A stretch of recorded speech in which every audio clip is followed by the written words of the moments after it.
Welcome to the BC Search and Rescue Association's AdventureSmart Expert Webinar Series. Tonight, it's hiker Theirry and Comox Valley SAR member Paul Barry.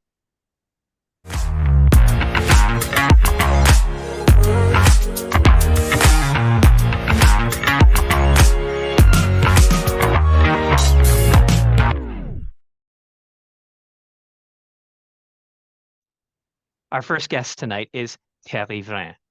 Theirry is a retired soil biologist and genetic engineer who spent his entire research career with Agriculture Canada.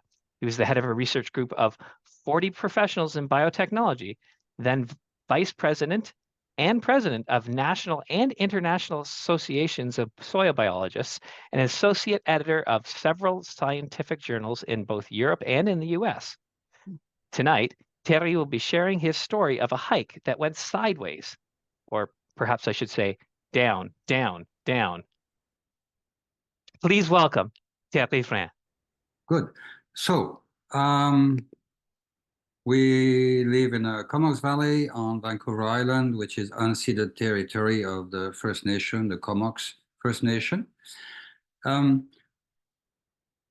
The hike that we did, basically, no particular planning. This is something that we do every summer, usually mid-August, early August, when the snow has melted and there's still plenty of wildflowers. It's 4.5 hour up and down to Mount Betcher. It's a fairly arduous trip. And somehow my wife and I, we do it every summer, and we do it with friends. I've done it with one person. I've done it by myself. Usually we do it, with our students, 5 or 6 people going up and down. And the reason why we do it is because of the view that we have when we are at the top. It's absolutely majestic and it's wonderful. So it starts pretty hard. We assemble in the parking lot of wherever we hike, and then it used to be a ski resort, so it's fairly steep. And then when we get to the top, it wanders in the woods. Sometimes it's flat, sometimes it's climbing, and in terms of preparation, I basically don't. We don't prepare. I mean, we make sure we have a hat. Last year was a particularly difficult day because it was extremely hot, but we decided to go anyway because we go early in the morning and it should be okay to be back down by noon or soon afternoon. This is me with my little blue pack. I basically pack nothing other than a slice of bread or two and some nuts and a piece of cheese for lunch and a small bottle of water. I make sure I have a big bottle of water in my vehicle at the bottom, so I can have a big slug before we start and also when I come back. But basically I go as light as I can, so I don't carry anything because it's heavy.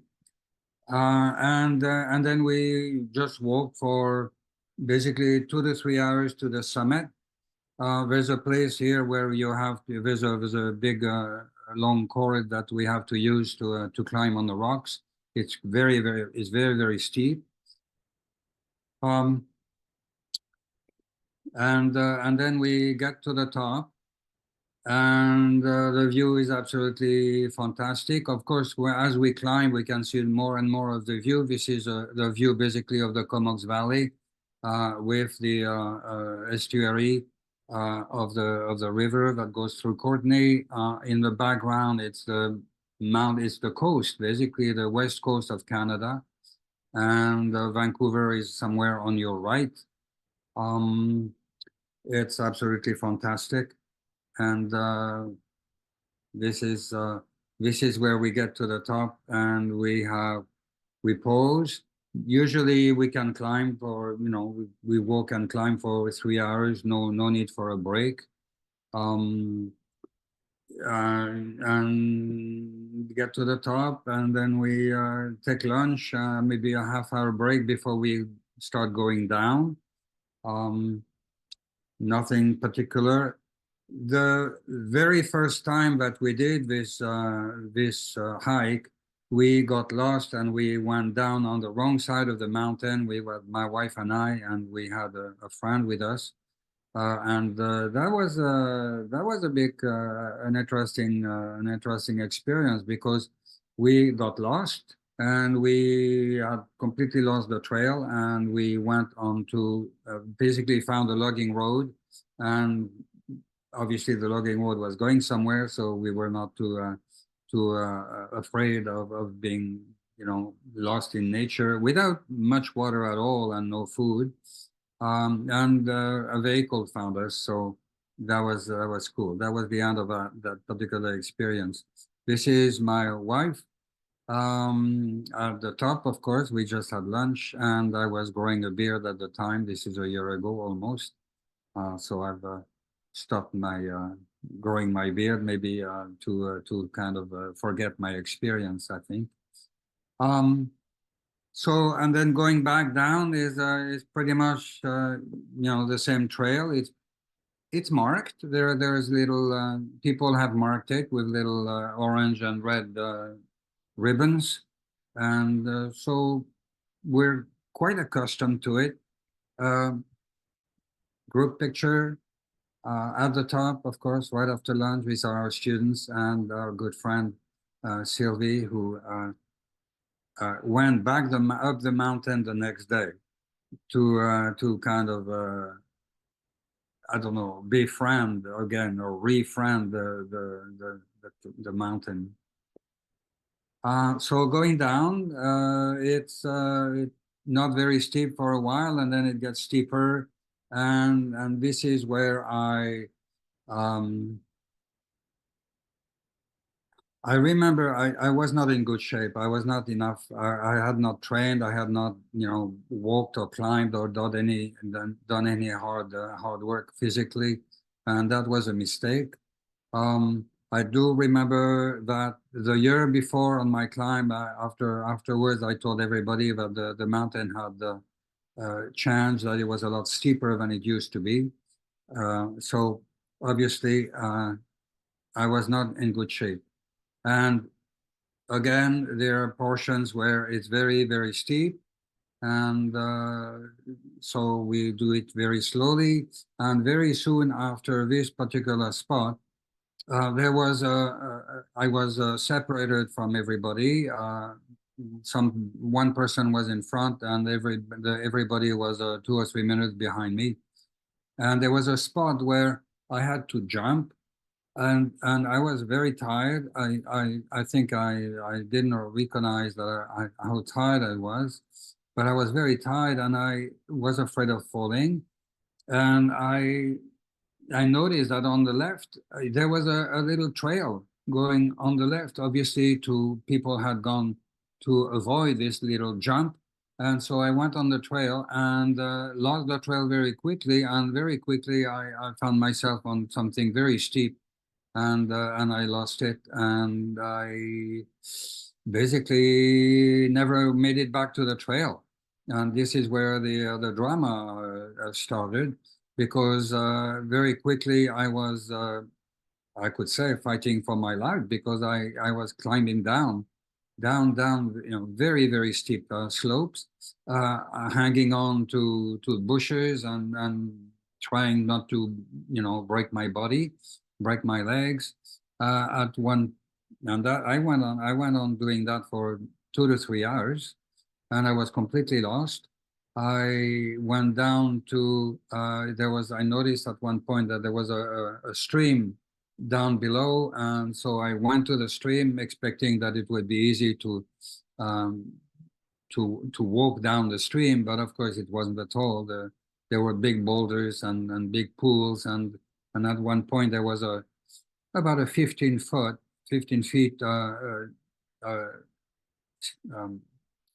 waterfall, and I thought I could climb down. And of course, after my it was so slippery that after my first step, I went down on my back and found myself in a big pool of water at the bottom, having injured my back.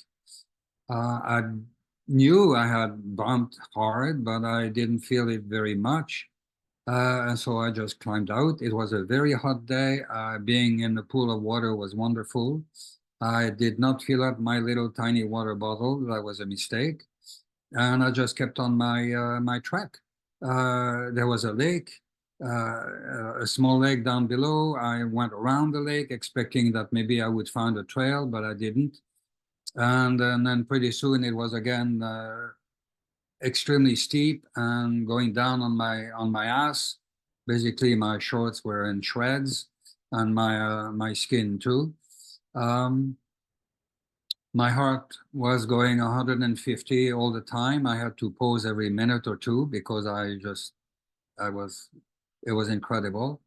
And then after I don't know 2 or 3 hours of this incredible drama, I just decided to stop because it was so steep. I was just gonna break my legs and fall and break my legs, and there was no point. And so I just lied down. It was a bit open. I was not in the forest. It was in a clearing, and I just lied down, and then for the next hour or two or three, just basically didn't know if I was going to survive, and I was dehydrated. I didn't have any water. And then after, oh, it's probably, we had started the day at probably 6, 7 a.m. And we started going down the mountain at noon. So we should have been down by 1:30 or 2 p.m. I was, of course, out lost. It was still bright, and I noticed a helicopter going by quite fast. Uh, so I thought obviously they were not looking for me. They were going so fast. They probably were, you know, ferrying people from the resort on Mount Washington to the airport. And then more of the helicopter again, and then finally another helicopter was going by, and I had my little blue pack. I was lying on my back because my back was injured, and I had my blue pack, and I know as a scientist there is no blue in nature, and so I just grabbed my bag and had it over me, and I was moving it like this so it would be more noticeable. And yes, after 1 or 2 or 3 passing from the helicopter, they saw me, and I heard them say, "Don't move, we're coming to get you." So I knew I had been found. I had had 2 or 3 hours by myself, feeling maybe this is the end, and kind of ready for it. After all, I'm 77. I've had a very good life. But that was a very close call. And then the darkness came, and the helicopter was obviously I had to be hitched up. I couldn't move, and I didn't think anybody could get to me and get me down the mountain on a stretcher. And I was expecting the big helicopter to come and take me, but nobody came. It got dark, very dark, and I spent the night there. And the horseflies were the worst during the day, and the mosquitoes. At night, they were not so bad. I was lying next to a trunk. The ants were not too bad, but definitely there, noticeable. And I watched the sky go by. Of course, I was very dehydrated. My heart rate has gone down.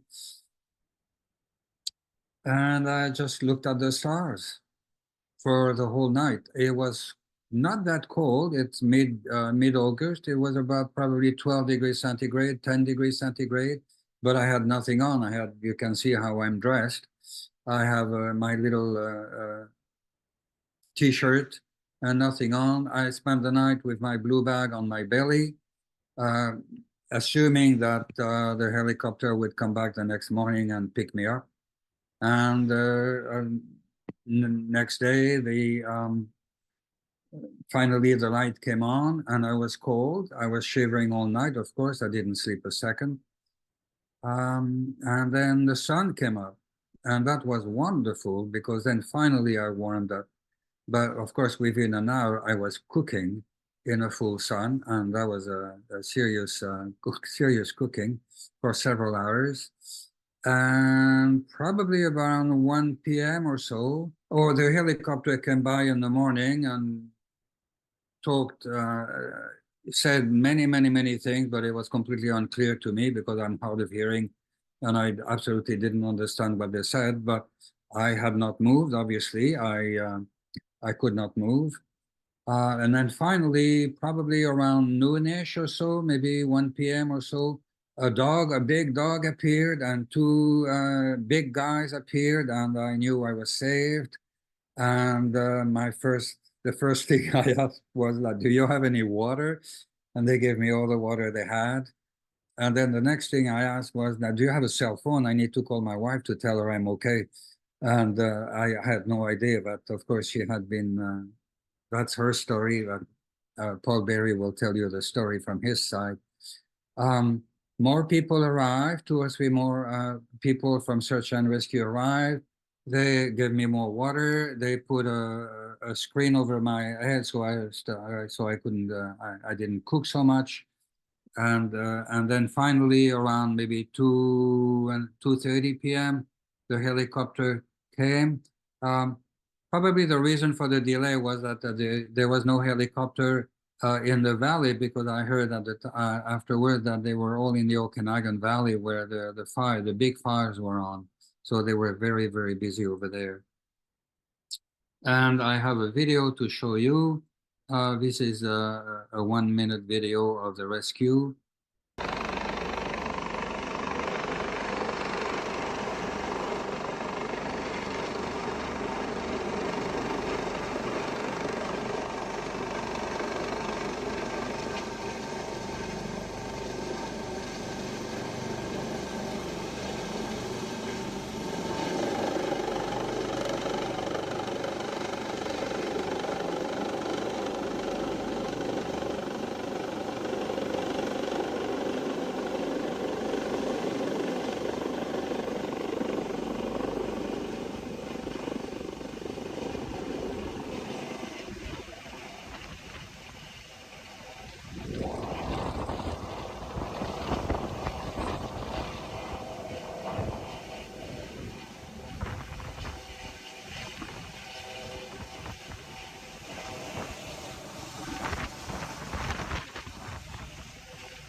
So that's me in the hospital. It took about 5 minutes to get to the small airport in Courtenay, and from there the ambulance was waiting. My wife was at the hospital waiting for me. They kept me there. I forgot to say, during the night, I was so full of adrenaline and cortisol and all those incredible fight hormone that basically, I was not scared at all. I had a thought, maybe, there's cougars and there's bears and maybe other predators, but nobody came. Um, there's plenty of wildlife, but I didn't see any coming to me. And so the next morning was easy, and then the rescue was very easy. And I ended up at the hospital. My heart had gone way too fast, way too much for way too long, and the blood work basically told nurses that I had some protein enzyme from my heart that was way out of whack. And they kept me there for several hours and did several blood work. And at 10:30 at night, they told me to go home. And I had injured my back. I was in bed for a week on morphine for 2 or 3 days, and then uh, lots of painkillers. And then after that, I started moving and did some physio and recovered. And I must say that 10 months later, I'm fully recovered. And the trauma I've gone through, it's not, I'm okay. I'm totally okay. My wife says I'm amazing because her trauma was a lot more than mine. And that's another story. So that's my story. No preparation, really no ever thinking that anything like that could happen, having done the hike so many times. But now, of course, I've learned, and I will definitely be a lot more prepared next time. And I am training with my old friend, and we're climbing. I'm in really good shape because I'm planning to go back up the mountain this summer. Thank you. Thank you, Theirry. That's a great story, and thank you very much for being honest and open and what happened in that. When people hear that, you know what, this is something I've done a million times. I understand that. I understand. I've done that hike a million times. I don't necessarily need all the stuff that I would do if I was doing something that was new and challenging. And this is what ends up happening. Yeah. Our next guest, Paul Barry, is a recently retired director of instruction for the Comox Valley School District. He's a 25-year member of Comox Valley Search and Rescue and has held qualifications as an advanced swiftwater rescue technician, advanced wilderness first aid, advanced response, and tracking. In addition, he's one of the handful of level 2 search managers in the province. Paul teaches search management, team leadership, lost person behavior, and incident command throughout BC, Alberta, Yukon, and California, and is here with us tonight to share his expertise. Welcome to the stage, Paul. Thank you very much. It's a pleasure to be here. So I too am talking to you tonight from the Comox Valley, where I would like to respectfully acknowledge the unceded traditional territory of the Comox First Nation and the traditional keepers of their land. Great segue into this part of the webinar this evening. Great that you were able to see firsthand through the images shared by Theirry of the route that was undertaken to Mount Betcher that day. It is quite a challenging route. I'm going to talk to you tonight really from the search and rescue side of this story. And what you see on screen now is the initial call that Comox Valley Search and Rescue received from the RCMP on August the 8th, the day that Theirry went missing. And you could see relatively late in the afternoon, 3:15. And so we received this message that Comox Valley RCMP had requested our assistance in locating a 77-year-old male who had become separated, as Theirry told you. We initially were told that Theirry was quite experienced. He had traveled this route quite a lot in the past, and this was a regular undertaking for him and his family and friends, and that somehow he had disappeared from in the middle of his hiking party. The image behind you is Boston Canyon. This is a 3D image showing the terrain that Theirry wandered on down after leaving that trail and ended up very deep into Boston Canyon. I've titled the slide "A Search is a Missing Persons Investigation" because I wanted to tell that side of the story. For search and rescue teams across this province who conduct more SAR operations than the rest of Canada combined. The majority of operations that we do conduct are for police agencies or in support of police agencies. And when it is a missing person, it is a part of a missing persons investigation. And so there is a significant amount of work that has to be undertaken and documented by the search and rescue teams right from the initial onset of this initial call. Theirry's already given you a sense of the trail itself.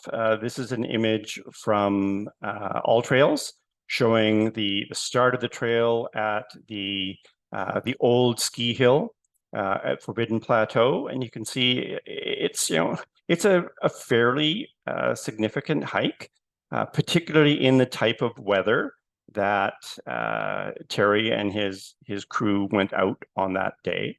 It's listed as moderate difficulty, around 12 kilometers round trip.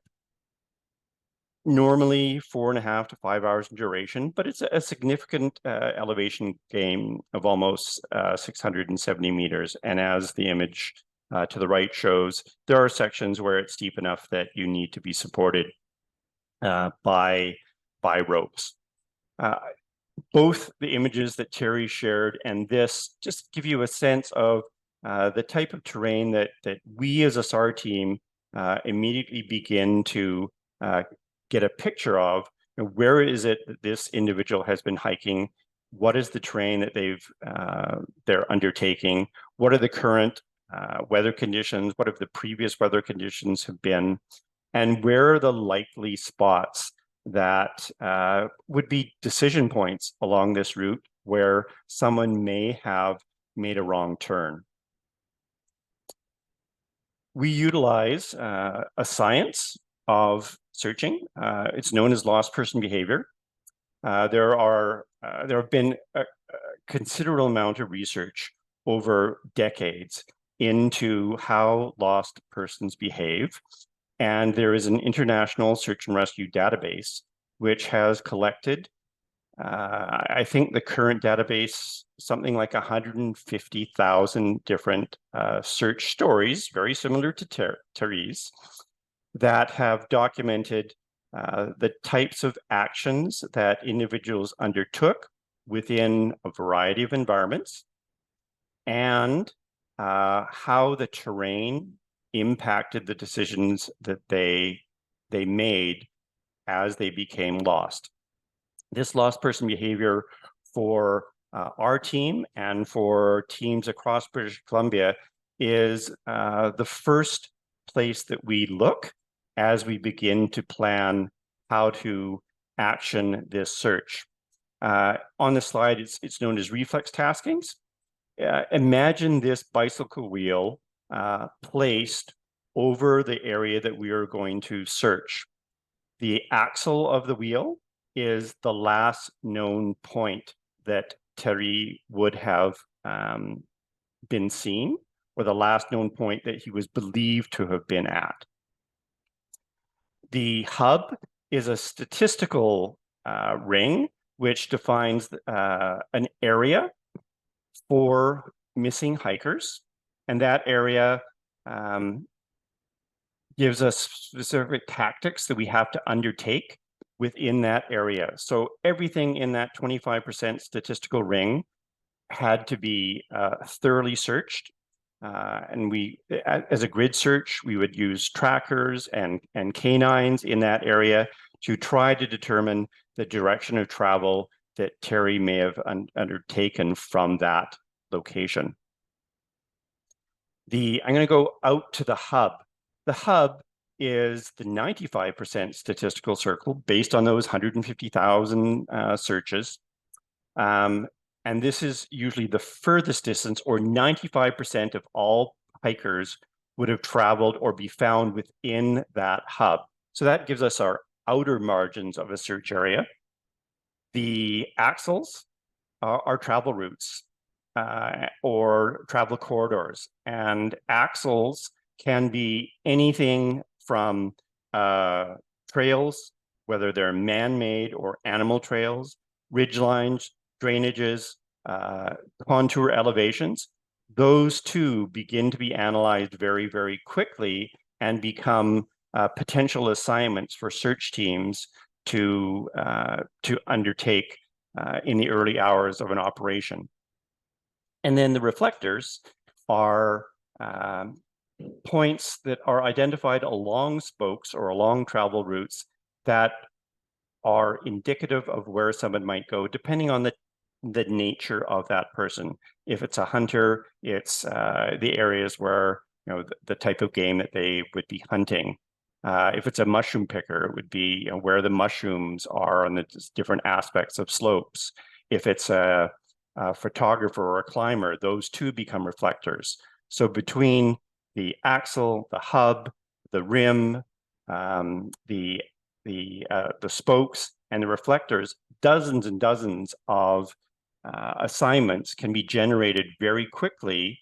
These are all considered high probability, or areas that the subject would likely be in based on this scientific research and this database of previous lost hikers. And there are multiple categories of lost. In this case, it was the hiker category that we utilized. The other piece that's being undertaken in the very early hours of this operation is an investigation into who it is that's lost. And this was the photo that was sent to me by Theirry's wife, Chancel, very early after my initial conversation with her. What we see here is someone who is lightly dressed. Fortunately, the photo is showing exactly what he was wearing at the time that he disappeared. So we knew that he had the blue backpack. We knew that he was lightly dressed, and that all that information goes into the initial subject profile that we're building, so we can get to understand who this person is and begin to apply that and brief all our teams as they're heading out into the field. All this information is documented in an electronic database as we build our plan, but we don't wait. We don't wait for all that paperwork and documentation to be completed. What we do is, based on reflex taskings, based on the terrain, based on what we know about the Beecher Trail, we launch teams very, very quickly. And those helicopters that Theirry mentioned early on were helicopters that were moving search teams into highly likely locations. One of the first spots that we sent teams to were to the summit, and to begin traveling from the summit down the trail towards the parking lot. Another team started at the parking lot and worked up. And then we had identified other potential routes and decision points being places along the trail where there are intersections, where Theirry may have chosen to turn right or to turn left. So teams were also inserted by air. And in this case, and you heard earlier that helicopters were in very short supply. We're fortunate on this day that we have an RCMP helicopter based here in the Comox Valley, and Air 8 was the first call that I made. Was it available? And it was. And so we had him deploy into town right away, had teams move directly to the air park and be airlifted to many of the locations that I just described. The next slide gives you a little bit of a background into some of the initial thinking that's also being undertaken. As you can see in the background, there's the RCMP helicopter Air 8. This is at the staging area at the Forbidden Plateau parking lot. And teams are beginning to load and heading off into some of those high probability areas that I described earlier. As these teams are moving into the field, All of this work is being undertaken by the incident command team. We're planning for the initial operations for the first couple of hours. We're planning for extended operations, what's it going to look like if Theirry is not located quickly and we have to move into overnight operations, and planning for the next day if he's not located overnight. The number one priority for every search team in British Columbia is searcher safety. So assessing risk is one of the first things that incident command team undertakes. And we do everything we can do to ensure searcher safety. One of the key concerns on this particular day was the temperature. We knew that these searchers were going to be operating at higher elevation in very warm temperatures.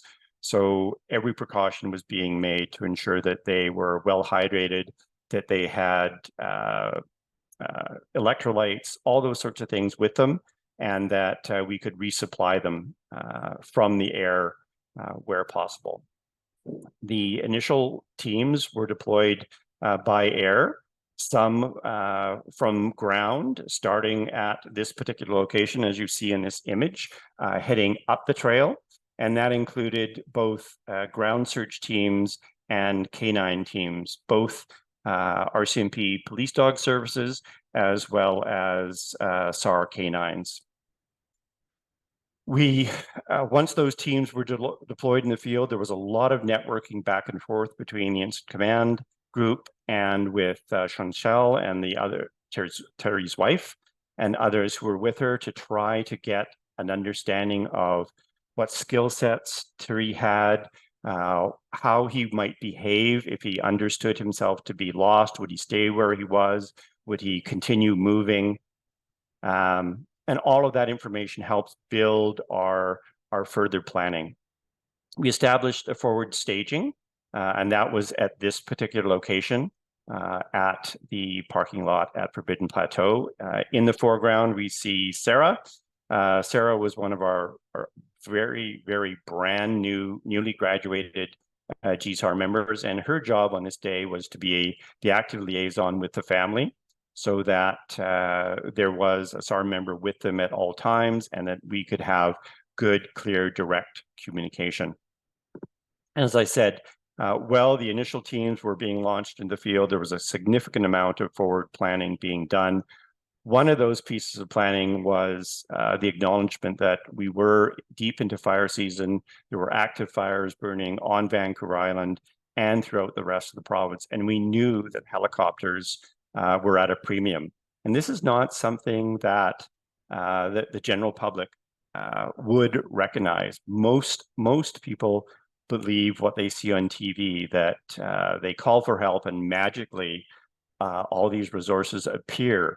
That's not the case, particularly not during fire season, often not at night, and certainly not in poor weather. In poor weather at night, you're going to be waiting for ground resources to walk their way in to locate you. Again, fortunate that Air 8 was so available to us on this day. This particular slide gives you more of a sense of the search planning that was undertaken in both of the operational periods that were undertaken. So on the first day, through the night, and into day 2. All of the colored spaghetti that you see on the map is tracks laid down by searchers and by air search by the helicopter as we undertook the search for Theirry. You can see on the far right or mid-right the Forbidden Plateau, Woods Mountain. That is the old ski hill, and that's where our forward staging and family was for the initial hours of search on the first day. Teams were inserted via air or hiked the trail from that location up towards the point that we believed, based on investigation, that Theirry disappeared from. And you can see in the top left-hand corner that white circle with the red X. that's the symbol for last known point, the point that we believed Theirry to be to have disappeared from. The team that we inserted into the summit and very quickly made its way down towards that potential last known point. We weren't aware of where that was in the initial launch of teams, but through subsequent discussions with Chantal, we had a better sense of where we believed he had headed off trail. One of the searchers on that initial team, and it was Team 101, was a trained tracker. And he noticed sign that someone had moved off the designated trail and had begun to head downslope into Boston Canyon. At that point, and that's where you see possible sign number 1, we believed that we had a direction of travel. Because we had a direction of travel to the west and to the south and down slope into Boston Canyon, we redeployed our police dog team down to Boston Lake. That lake was the small lake that Theirry had mentioned that he had skirted around. At that point, the police dog did indicate that there may have been a track at that point. So we felt fairly confident that we had a direction of travel for Theirry. And not long after the team was inserted at the lake, Air 8, and this was late in the afternoon on the first day, did catch sight of Theirry and did send a specific message through the PA system on the helicopter for him to stay where he was. That location was marked, and then teams that were already in the field, as well as teams who were had now finished their day's work and were responding to the search, were then redeployed into a logging road, which was only about, the end of the logging road was only about 400 meters, and that would be in about this area from the location that we believed Theirry to be. We were not able to catch a visual of him from the air after that initial sighting, but we then rebuilt assignments and sent teams both above and below what we believe to be his location through the night. We also put a search vehicle with its flashing red lights and sirens at that logging landing in close proximity to him. The siren was being sounded through the night. The lights were being flashed as a means of communicating to Theirry that we knew he was there, that we were looking for him. And as the teams searched through that evening, they were calling for Theirry. Now, I believe that Theirry had probably fallen asleep at some point or passed out as a result of his being as tired as he was and dehydrated, but they were not able to locate him through the night. Hence, we continued to plan through the evening, requested additional support from other teams from Campbell River and from Campbell River and from our team to be available at 6 o'clock in the morning to redeploy. And at this point, we continued to work around and into that location, and then also up Boston Canyon, which we believed was a point of travel. If Theirry had chosen to continue moving, he would have ended up at the bottom of the canyon and then into the creek, which is a direct travel route towards Comox Lake. So all of the possible travel routes were being covered. As Theirry mentioned, it was mid-afternoon before teams were actually able to locate him because of the dense vegetation and the multiple cliff bands that ran through this area. And it was a SAR, a PDS dogs, police service dog, and handler, as well as one of the SAR members that initially got to him. Other teams were quickly deployed into that area to assess Theirry's condition, knowing that he was likely deeply hypothermic, or sorry, not hypothermic, but dehydrated, and then to ascertain the extent of his injuries.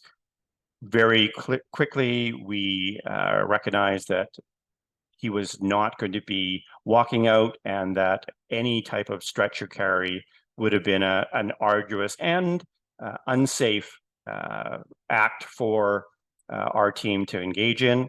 And so we requested mutual aid from North Shore Rescue to conduct a helicopter hoist operation. That helicopter came from Vancouver. And so again, a delay in time to be able to get Theirry out. So on day one, significant numbers of teams, ground teams, canines, trackers, canine team, again, inserted in Boston Lake. That's just a bit of an overview of what was undertaken on day one. And on day two, teams were reinserted. It was fairly early in the morning that the helicopter did locate him, but it took a considerable amount of time to get ground teams into Theirry's location. He was then assessed, stabilized, hydrated. We received the support from North Shore Rescue, despite the fact that our team is also a helicopter hoist rescue certified team, but with no helicopters. We're walking.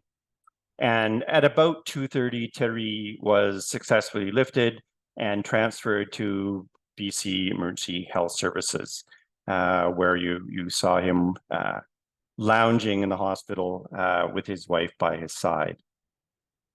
One of the key elements throughout these 2 days was that it was important to maintain very close contact with Chantal and Theirry's hiking partners and friends. And so almost on an hourly basis, we had conversations updating Chantal. Chantal came to the command area, had a chance to see the planning that we had undertaken, to take a look at the maps, for us to ask further questions about Theirry and what she knew about his behavior, how he might conduct himself. And then, of course, the best call to Chantal was that he had been located and that rescue was underway.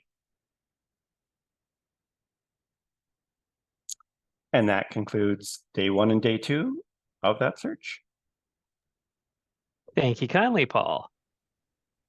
That is, it's a great story, and it's really interesting to hear both sides of the story, where you have what's happening on the subject side and then what is happening on the SAR side, because often we focus on just one of those two, but it really is two completely separate stories that come together. That lots and lots of great questions from folks. I'm going to group a few of these together. I'm going to start off with you, Theirry. One person was asking about how long it took between the time that you separated and SAR was informed, and how did they inform them? What was the communication device that was used? So I guess it was Chantal, is that right? She called in using her cell, or how did that work? Yeah, the people working with me noticed within, I don't know, 10 minutes that I wasn't there. So they went back, couldn't see me, and went back and forth and couldn't find me, and called, and we were not equipped. I didn't have a whistle. They didn't have a whistle. I'm hard of hearing. I didn't hear anything. And I just kept on my tracks. They went back all the way down to the parking lot, expecting that perhaps I had jumped and gone to the parking lot ahead in front of them, but of course there was nobody. And that's at that point that they called for help and they called 911. And What that's was there cell service in the parking lot? yeah, Yes, yes, there was. yeah, Marvelous. I presume so, yes. So obviously things kept rolling after that very quickly. It would have been basically 3 o'clock in the afternoon by the time that they called the RCMP, and then SAR was the search and rescue people were advised very quickly. Yeah. Marvelous. It's so important because here you were very fortunate to have a cell phone. There are times where there is no cell service and you have to get in your car and you have to drive far, and that just adds even more to the time, which is why we usually recommend the cell is your secondary source of communications, and something along the lines of a spot or an inReach or a personal locator beacon be used so that you can get the SOS out right away, no matter where you are. But it's very fortunate that they had cell service right where they were most concerned. Question to you, Paul, from your training perspective. How do you think would be the right way to get the message of an importance of being prepared, of having all that extra equipment that Theirry said he wish he had in his backpack, like his whistle and stuff like that? What is a good way of getting that message out to people who frequently hike, if you're hiking with others? Well, hopefully people who are frequently hiking already have that message.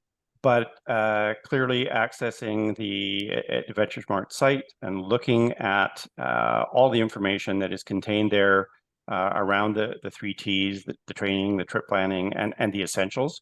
The essentials are really, really important that you carry them with you, even if you're traveling in an urban park. It's as essential there as it is when you're heading into the backcountry. Another question for you, Theirry.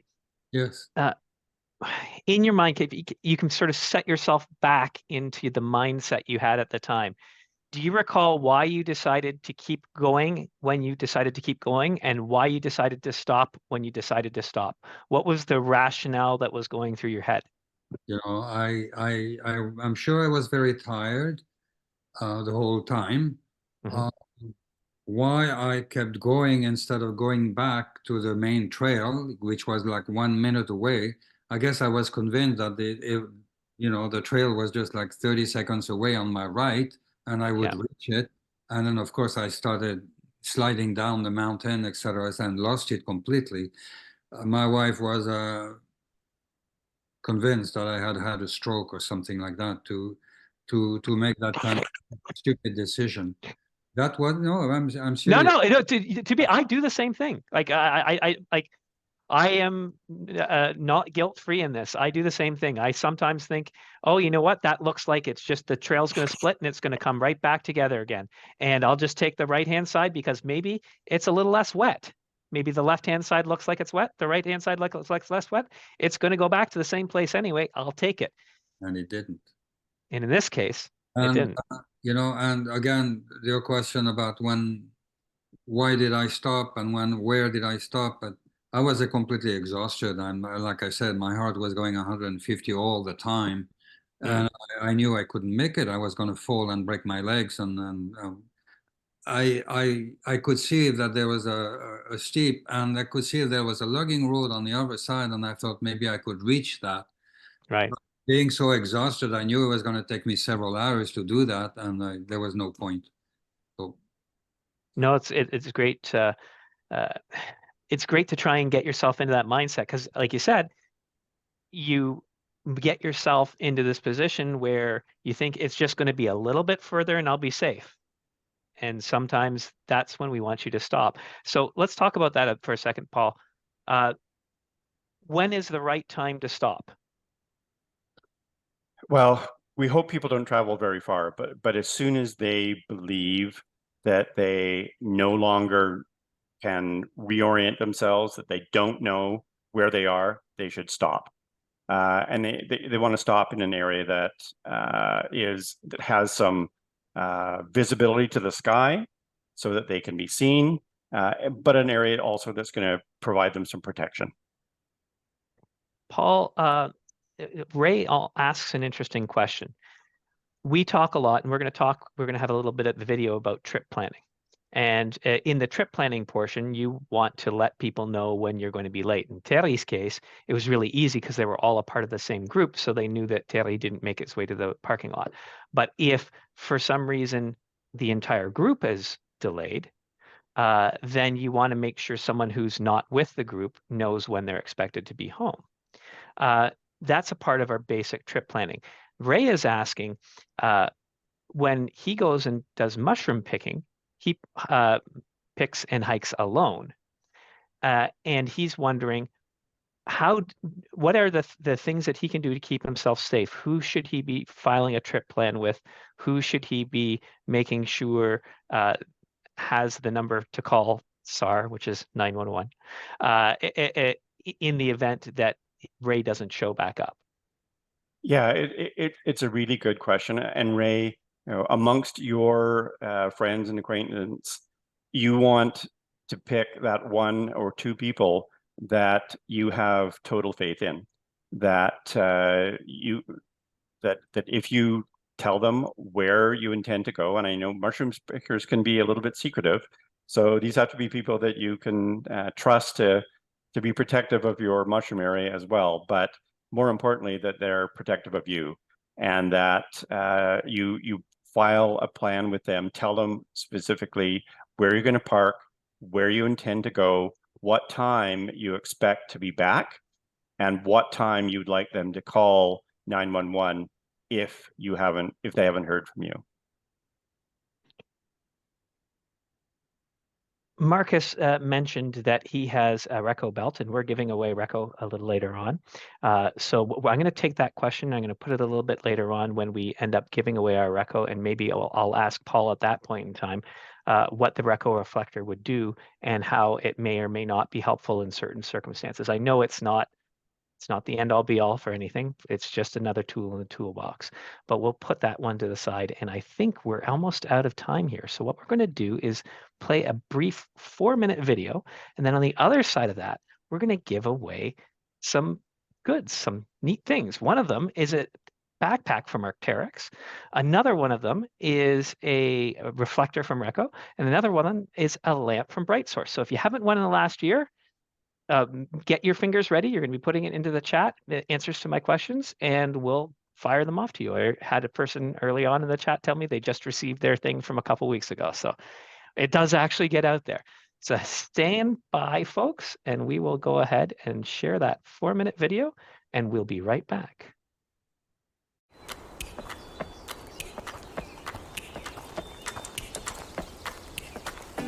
So, you want to be AdventureSmart. Mm-hmm. Good. But what is being AdventureSmart?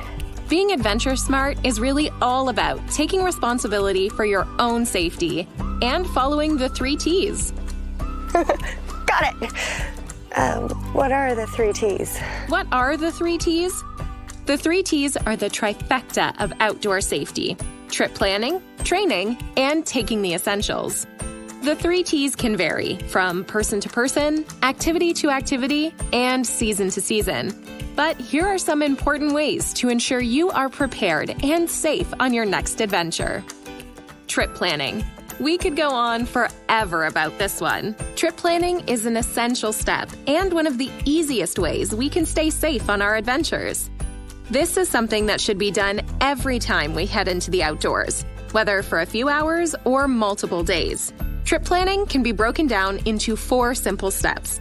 Planning your travel route and navigation is about picking a trail or route based on its difficulty that's relative to your experience, ability, and the amount of time you have. Know your limits. Not all trails are created equal, so know the terrain and conditions. A 10-kilometer hike scrambling straight up a steep mountain is a lot different than a 10-kilometer stroll around a lake. Before you go anywhere, check the weather and keep checking it as things can change fast. This includes wind, precipitation, temperature, and sunset times. Finally, make sure you leave a comprehensive trip plan with a trusted contact. Keep in mind, this may not be your mom or dad or best buddy. Choose someone you can count on if you were to get into trouble. A comprehensive trip plan might be as simple as sending your trusted contact a text or email with key information about your activity, or using the AdventureSmart app, which allows you to enter a detailed trip plan. Training doesn't mean being an elite athlete or being queen of the mountain on Strava. Training is a continuous process of outdoor recreation. It's about developing the necessary skills and abilities to be safe.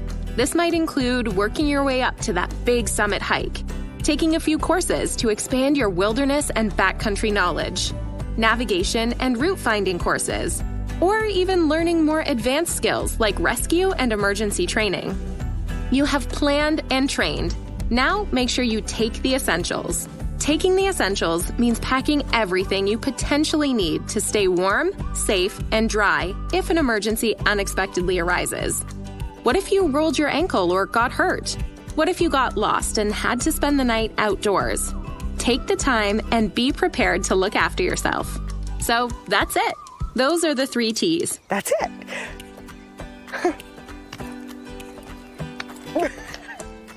But no matter how hard you train, how well you trip plan, and how much essential gear you bring, you may still find yourself in an emergency. And that's okay. The wilderness can be unpredictable. If you find yourself in an emergency, it's important to stop, think, observe, and plan. Use that essential gear you brought to stay warm, dry, and safe, and contact 911 on your emergency communication device. Remember, search and rescue in BC is free for everyone. Remember, safety is an outcome of good trip planning, training, and taking the essentials. It's your responsibility. So let's all do our part and be adventure smart.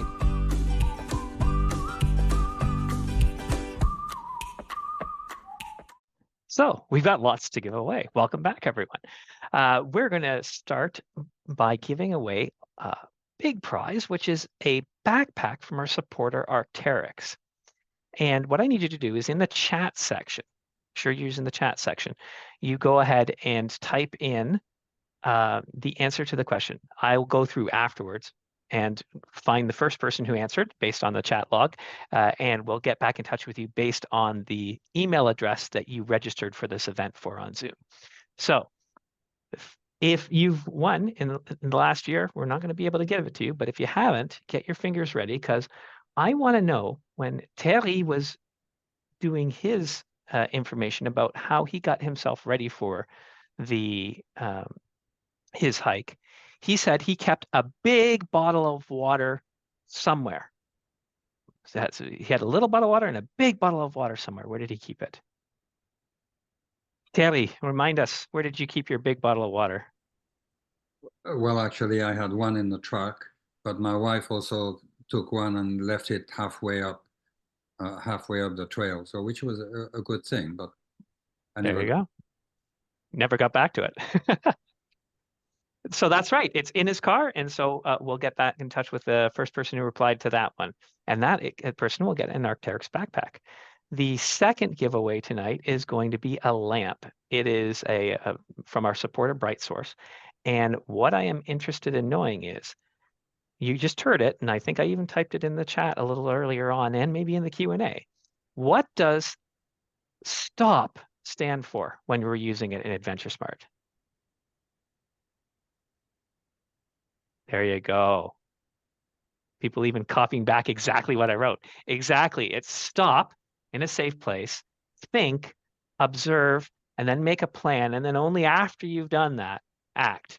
And it's that first impression of trying to get back into the onto the trail, get back into the swing of things that you were trying to do, that can cause people to have more problems. So we want you to stop, think, observe, and plan.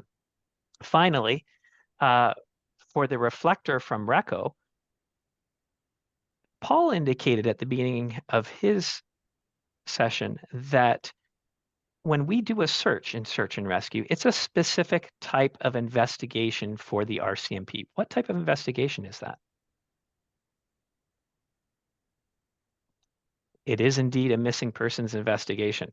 And one of the questions we had a little bit earlier, Paul, was around RECO and whether or not having a RECO is helpful for a missing person investigation. And how is it helpful? How is it not? Well, it's one of the tools that we can use to help locate an individual. More and more outdoor equipment and clothing providers are ensuring that RECO reflectors are included in their equipment, and we can use both handheld or air search devices to locate someone or an article if they have an item that has those reflectors in them. Yeah, so it doesn't replace all of the other parts, but it is one more tool in our quiver, I suppose would be a good way of putting it. Mhm. Many thanks to both Theirry and Paul, and thank you to all of you for watching. We're back with our AdventureSmart friends on Thursday, July 11th, and we look forward to seeing you with us. You can register for that event and all of our upcoming ones on the BC Search and Rescue Association website under Outdoor Education and Events. Until then, make sure to file your trip plans for your Canada Day long weekend adventures, and we'll see you here safe in July. Thanks, everyone. Thank you, Good night. Scott. Thank you.